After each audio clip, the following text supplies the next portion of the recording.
given the amount of effort that is going into this and the money and the resources, is this possibly in this general, using the words like generalist and using words like multimodal, multitask, possibly a path toward AGI, in the sense of you're kind of combining all the things together to get to something that is more generalized, that's always AGI, which is artificial generalized intelligence, has always been fairly aspirational, that kind of holy grail that we're moving toward.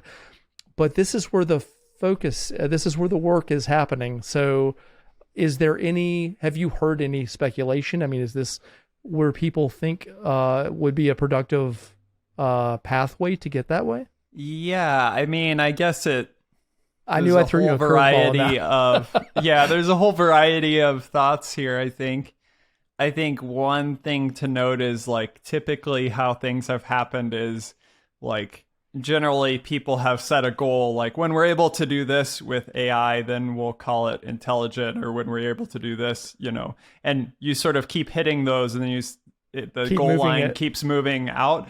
There's certainly, like, you could look at this model, and I'm sure that there'll be a variety of studies that come out that show how it's limited in certain ways, and, doesn't scale in the ways that we think it maybe could.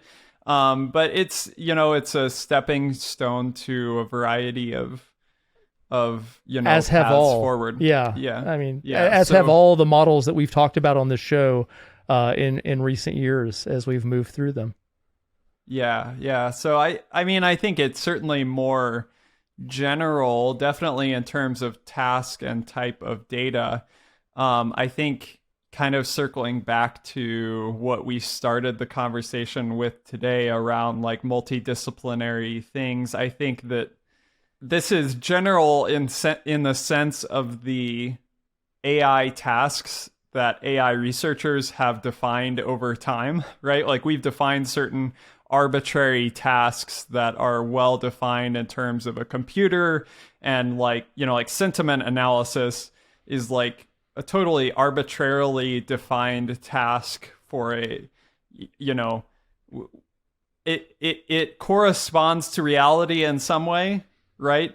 Like, we have a concept maybe of how it corresponds to reality, but it's not really, like, sentiment is so much more complex. Emotion is so much more complex than, like, positive, neutral, negative, right?